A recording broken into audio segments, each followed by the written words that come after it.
अरब देश मिलके कतर में मीटिंग कर रहा है, तो आप इस बात पे मीटिंग कर रहा है, नहीं तो जैसा एक अरब को संगठन होना चाहिए क्या, नहीं तो जैसा अरब संगठन बना लिया तो क्या इजराइल हमला नहीं करेगा। इजराइल के प्रधानमंत्री नेतन्याहू ने बता दिया है कि अमेरिका को अब हमला करने से पहले इजराइल बता दिया था। अमेरिका के 10,000 फौजी होने के बाद भी कतर पे हमला की इजराइल कर सकता है, नहीं कर सकता, लेकिन अमेरिका का सपोर्ट कतर में हमला किया। जब ईरान ने हमला किया था कतर एयरबेस पे तो सोचिए 2 मिसाइल सिर्फ गिर पाया, तब अमेरिका हवा में ही रोक लिया था, 2 मिसाइल गिर पाया था कतर एयरबेस पे।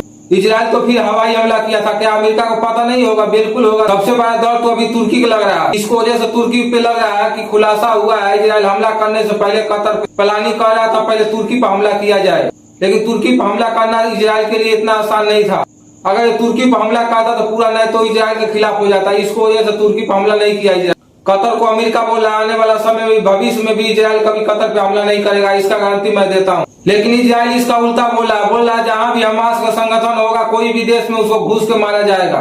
यूएन में इजराइल ऐसा बोला, पाकिस्तान में घुस के अमेरिका मारा था तो तहरीस नहीं है, जब हम हमास को मारा है तो तहरीस है। यूएन में इजराइल ये भी बोला सीरिया में हमला किया, इराक में हमला किया, अमेरिका हमला किया तो सही है, फ्रांस भी हमला दूसरे देश में करता वो सही है, इजराइल कर रहा तो गलत है।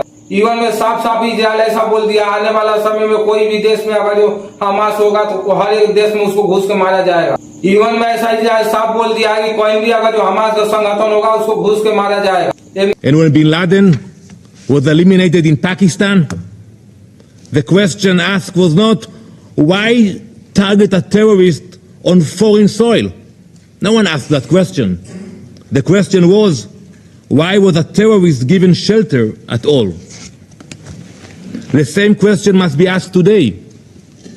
There was no मिला जुला के बाद साफ है दोस्तों कि कोई भी देश में अगर जो हमास रहेगा तो देश में इजराइल घुस के मारेगा। सबसे बड़ा इंतजार ये है कि अरब देश और कतर में क्या फैसला लेते हैं इजराइल के, क्या नहीं तो जब संगठन अरब बना पाएंगे। अगर जो बना भी लिया तो क्या इजराइल से बना भी लिया क्या इजराइल से जंग लड़ सकते हैं पूरा अरब देश मिलके? ईरान और पाकिस्तान का जो दोनों अरब का संगठन में शामिल नहीं हुआ था संभव है इजराइल से जंग लड़ने के लिए, इसलिए 12-13 दिन का जंग में इजराइल का नक्शा ईरान ने मिटा दिया था। ईरान ने बता दिया था इजराइल का नक्शा कैसे होना चाहिए। जय हिंद दोस्तों, नमस्कार।